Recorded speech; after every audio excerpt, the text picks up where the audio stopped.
So, I just played Nier Automata, and it is a great game. It's made by Platinum Games, so the gameplay is obviously great, but I also really love the characters and story. In fact, I love them too much because now that I'm done, I'm experiencing something I like to call post-investment burnout.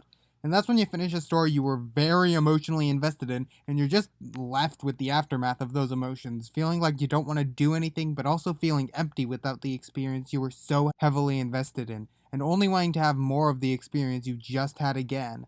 Not in a I want to replay or rewatch this sense, but in a I want to have more of the fresh experience I had the first time I played or watched this sense. But moving away from feelings hour, experiencing post-investment burnout again got me really thinking about how it works. So I'm gonna go through my experiences with it and try to nail down what causes it. So first off, you need to be invested in a thing for post-investment burnout to happen. There's no post-investment stage without an investment stage, and because burnout corresponds with the post-investment stage, there's no burnout without the investment stage. But I also think there's more than just investment. There are plenty of shows I've been invested in that haven't made me feel post-investment burnout when I finished them. I could just say that something needs to be at least a minimum amount of investing before you feel burnout, and that's probably true. I mean, the more investing something is, the more burnout you'll probably feel, but I feel like there's a more interesting approach to this. So to try and figure out that more interesting approach, I'm gonna look at the first time I felt a major amount of post-investment burnout, and that was when Gravity Falls ended in 2016. So why did Gravity Falls make me feel burnout?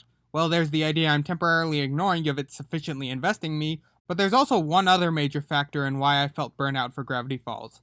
Time. I watched Gravity Falls from the day it came out in 2012 to the day it ended 4 years later. It was my favorite show for those 4 years and a good bit of time afterwards, so when Gravity Falls ended, I felt like I lost something that was a large part of my life, and that made the burnout worse. So time might be a factor. Maybe the more time you dedicate to something, the more burnout you'll feel, in which case I'm not looking forward to how bad my burnout's gonna be when One Piece eventually ends. But then why am I feeling so much burnout from Nier Automata? I only played that for a few days, so if time is the reason, why am I feeling so much burnout now? While it is true I only spent about 3 days with the game, in those 3 days I played for 33 hours. In fact, in the time between starting Nier Automata and finishing it, I spent very little time doing something besides playing it. And I was only conscious for just over 36 hours during that period, so the game took up the vast majority of my life for the first few days I spent playing it. So maybe it's not really the time you spend with something that's a factor in post-investment burnout, but how big a part of your life the thing you were invested in feels like. And it feels like a bigger part of your life based on either how long you spent with the thing in total, or how little time you spent on other things while experiencing the thing you were invested in.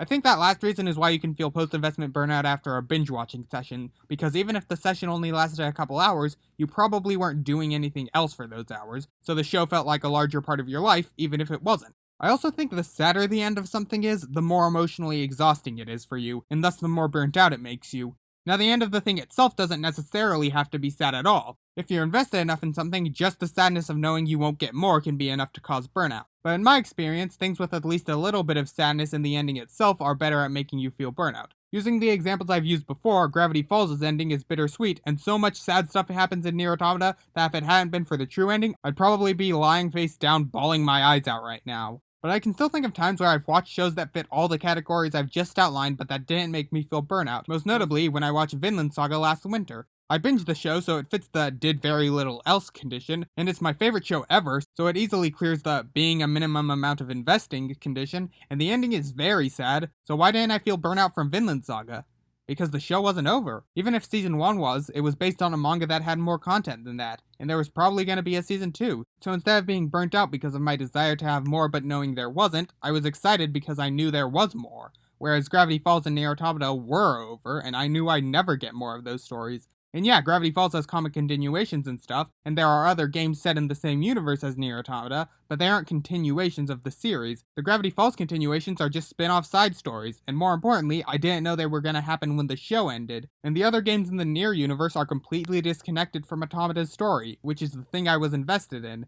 So in conclusion, the causes of post-investment burnout are 1. Being invested in something, 2. Having that thing feel like a large part of your life, 3. The thing's ending being at least a little sad, and 4. Knowing that there's no more of the thing, that the end is the end, possibly forever. Now if you'll excuse me, I have to go cry because 2B deserved better, goddammit, and so did 9S, and so did A2, and so did the operators, and so did Pascal, and so did everyone else I didn't mention!